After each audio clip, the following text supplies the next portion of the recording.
채권양도의 대항력권을 갖추지 못하였다고 하더라도 마찬가지고요. 이거는 채무자한테서 대항하기 위해서인 거고, 채권 양도는 양도인과 양수인 사이에서 이루어지는 거기 때문에 채무자랑은 상관이 없죠. 지들 마음대로 해도 돼요. 마음대로 해도 되는데, 다만 이걸 채무자한테 대항하기 위해서는 통지를 해라, 그거죠. 채무자는 알 길이 없으니까 채무자를 보호할 필요가 있잖아요. 지명채권의 양수인이 양도된 채권의 채무자인 경우에는, 양도되는 채권의 채무자인 경우에는 채권양도에 따른 소분행위 시 해당하므로 507조에 따라 혼동에 의해 소멸한다. 이거 무슨 말인지 이해되시나요, 이게? 이 채권을 양도했으면은 이제 양도인하고 양수인이 있는데, 이 양도인이 누군가에게 갖고 있는 그 채권이잖아요. 그러니까 이걸 이제 양수인에게 양도를 했으면은, 이제 그 양수인이 이 채권의 상대방의 채무자한테 양도인을 대신해서 채권 양도를 받았으니까, 양수인이 그 제3자한테 이제 그 채무자한테 그 채권을 행사를 할 건데, 아니 이 채권을 행사하려고 봤더니 이 채무자가 그 양도되는 채권의 채무자인 거예요. 내가 본인이. 그러면은 이 사람은 채권 양수를 받아서 채권을 행사할 수 있는 양수인의 지위가 생기면서, 동시에 지금 그 해당 채권의 채무자라면서요. 지금 양수인이. 그러면 본인이 채권자이자 본인이 채무자인 거예요. 이런 경우도 발생할 수 있나 봐요. 이렇게 되면은 507조 딱 떠오르는 거 있죠. 혼동. 동일한 귀속 주체에게 쌍방에 대립되는 의무가 귀속되면, 채권과 채무는 각기 A, B 이런 식으로 돼야 되는데, 채권과 채무가 AA 혹은 BB 이렇게 같은 사람에게 귀속이 되면, 이거를 저기를 내가 뭐 행사를 할 필요가 없죠.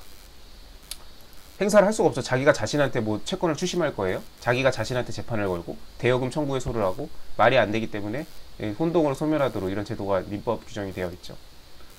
이런 경우도 있구나. 객관식에서 이런 지문이 떴다는 거는, 이거 출제한 사람이, 이 법원 승진 출제한 사람이 법원 행시도 출제할 거고 법무사도 출제할 건데, 올해 그러면 혹시 모르죠, 또 이런 논점이, 이 혼동 논점이 또 다루어질지. 2차에서 자주 나오는 논점은 아닙니다만, 이 혼동 자체가 이렇게 해서 한 번쯤 이렇게 환기를 시키고, 그 출제자가 어떤 문제를 내려고 하는지, 어떤 예를 들면 이 채권 양도가 객관식에서 안 나올 리는 없죠. 채권 양도, 채권자 대위, 채권자 취소가 객관식 시험에서 한 문제도 안 나오는 건 말이 안 되죠. 근데 그 채권 양도, 채권자 취소, 채권자 대위 이 안에서도 어떤 논점을 이렇게 객관식으로 내는지, 뭐를 좋아하는지 이런 걸 이렇게 볼 수가 있죠. 네, 아무튼 다 맞았고요. 이제 4번이 틀렸나 봐요. 취득시 완성으로 인한 소유권 이전 등기 청구권은 아무런 계약관계나 신뢰관계가 없고, 이거 무슨 판례인지 딱 떠올라야죠. 소유권 이전 등기 청구권의 제한 법리. 그래서 매매로 인한 소유권 이전 등기 청구권은 당사자 사이에, 그 매매라는 것이 당사자 사이의 신뢰관계, 상대방의 어떤 지불 능력이나 어떤 그런 걸 보고, 이런 이런저런 사정들을 고려해서 매매 계약을 체결하죠. 그렇기 때문에 매도인과 매수인 사이에 신뢰관계가 따르기 때문에, 매매로 인한 소유권 이전 등기 청구권은 단순히 이렇게 채권 양도를 통지만으로 되지 않고, 이 채무자의, 매수인의 어떤 그 승낙이 필요하다, 그런 제한 법리죠. 그러니까 통지만으로 되지 않고 승낙을 필요로 하는데, 그게 똑같이 적용이 되는 게 명의신탁 해지로 인한 소유권 이전 등기 청구권이었죠. 근데 취득시 완성으로 인한 소유권 이전 등기 청구권은, 이 취득시 완성은 법률 규정에 의해서 발생하는 거고, 그 점유자하고 소유자 사이에 어떤 무슨 채권 채무 관계가 있었던 게 아니죠. 그렇기 때문에 아무런 계약 관계는 신뢰 관계가 없었고, 이런 것도 의무도 없기 때문에, 그쵸? 그냥 소유자는 그냥 이 취득시 완성되면 소유권을 이전해야죠. 네, 20년 되면. 그리고 이 사람이 뭘 지불하는 건 없죠. 그렇기 때문에 이런 양도 제한의 법리가 적용되지 않는다는 거. 그러니까 매매로 인한 것과 명의신탁으로 인한 것, 이 두 가지 경우에 양도 제한 법리가 적용된다. 취득시 완성의 경우에는 양도 제한의 법리가 적용되지 않는다. 네. 여기 지금 이제 이 4번 보기에서는 여기를 바꿔냈나 봐요. 이게 틀린 거고, 여기 계약관계나 신뢰관계가 있다고 아마 문제를 냈겠죠. 이 부분이 틀려서 4번이 틀린 거고, 이제 객관식은 이렇게 냈지만, 이제 2차를 준비하시는 분들은 소유권 이전 양도 제한의 법리, 통지만으로 안 되고 반드시 채무자의 승낙이 필요로 한다라는 거는, 이렇게 이 세 가지, 명의신탁, 매매, 취득시 완성, 이 세 가지 다 기억하고 있다가, 이게 논점으로 뜨면 당연히 2차 논점에서 이걸 적어줄 수 있어야 되고, 그 다음에 배점이 조금 여유가 있다, 지면이 조금 시간 여유가 있다 싶으면 이렇게 비교해서도 설명해 주면 완전 뭐 A 플러스죠. 네. 문제 4번 유류분 친성법 나왔네요. 유류분 올해 헌법재판소 저기 위원 나온 거 있죠? 네. 형제자매지간에는 이거 유류분 인정하지 않겠다. 그 조문 위원이다. 형제자매 사실상 남남이에요. 네. 가족관계 증명서 이런 거 떼러갔을 때도 형제자매끼리는 못 떼죠. 부모와 자식 간에는 뗄 수 있어도 형제자매끼리는 못 뗍니다. 쉽게 말해서 법에서 남남으로 취급하는 거예요. 형제자매는. 재산 상속하기 부모님 돌아가시면 재산 상속 때문에 싸워야 될 입장이죠. 형제들은. 뭐 역사에서도 뭐 왕위를 찬탈하기 위해서 뭐 형제지간에 죽이는 거는 뭐 너무나 많죠. 뭐 형제지간은 법에선 남남이다. 1번. 네, 뭐 되게 최신 판례네요. 네. 2023년도 증여재산 수용 여기를 바꿨나봐요. 수증자가 증여받은 재산을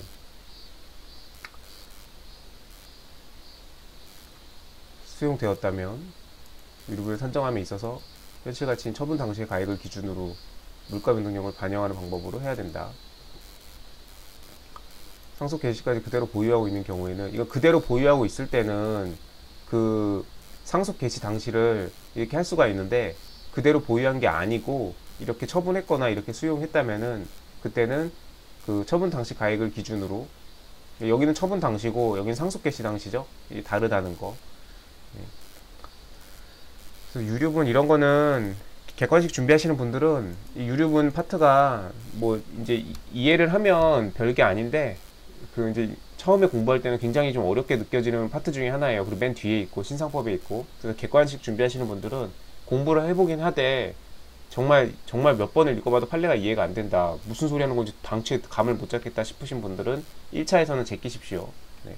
2차에서도 잘 뜨는 논점이 아니고, 2차에서도 친상법을 건드리긴 하는데 그거는 전원합의체 판결, 작년에 전원합의체 판결 그거 나왔죠. 부모하고 자녀가 모하고 자녀가 공동 상속하는 경우에 자녀들이 모두 상속을 포기하면, 그러면 그냥 부모 중에 일방이 혼자서 단독 상속한다. 그건 이제 중요한 전원합의체 판례니까 그런 거 2차에서 쓰라고 한 번씩 나오는 거고, 이런 논점들은 네, 이런 거를 사례로 내가지고 문제 해결을 하라고 2차에서 내지는 않습니다. 아직까지는. 근데 법행은 이제 내년부터 도입을 한다고 공표를 했으니까 법행에서 뜨고 나면은 이제 법무사 시험도 어떻게 될지는 모르겠어요. 근데 올해까지는 일단은 이런 거는 사례로 뜰 일은 없다. 그래서 이해 안 되시는 분들은 2차생도 그냥 넘어가시면 됩니다. 뭐 만약 나오면 틀리면 돼요. 남들도 잘 못 씁니다. 유류분 이런 거는. 유류분의 개념은 법정 상속분이 있죠. 법정 상속분이 있는데, 예를 들면 아빠가 엄청난 재산을 한 푼도 안 남기고 너희들은 다 자수성가해서 스스로 내 힘에 기대지 말고 살아가거라. 그리고 유산을 한 푼도 자식들하고 마누라한테도 안 남기고 다 사회에 환원했어요. 그러면은 그 자식하고 마누라 분은 유산을 한 푼도 못 받나요? 네, 그런 걸 방지하기 위해서 이 유류분을 두는 거죠. 이 유류분이란 게 뭐냐면, 그 상속분에 원래 법정 상속분에서 2분의 1까지는 청구할 수 있는 권리예요.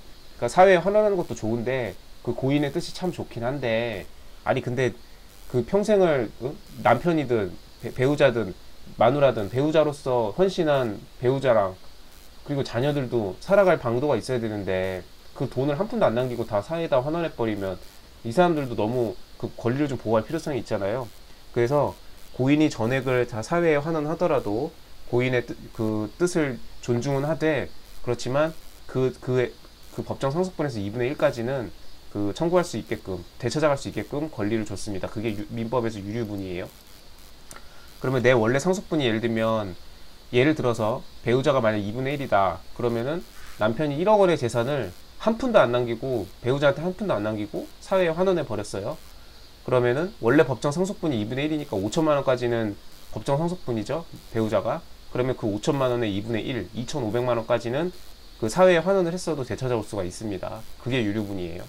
그러니까 2,500은 건져올 수 있고, 나머지 2,500은 고인의 뜻이 그러하다니 그냥 다 저기 환원될 수밖에 없는 거죠. 고인의 뜻을 따라서. 그러니까 반반 이렇게 나누는 거예요. 고인의 뜻과 나머지 가족들의 그 불쌍한 나머지 가족들의 청구권을 반반씩. 그래서 법정 상속분의 2분의 1까지 인정하는 권리다. 그 정도 개념만 잡고 기본 강의 듣고 문제 문풀을 하면서 이렇게 판례도 읽어보면서, 판례들 엄청 길어요. 이 유류문과에 관한 판례 차근차근 읽어보면서 이해를 해야 되고, 이거를 뭐 암기로 때울 수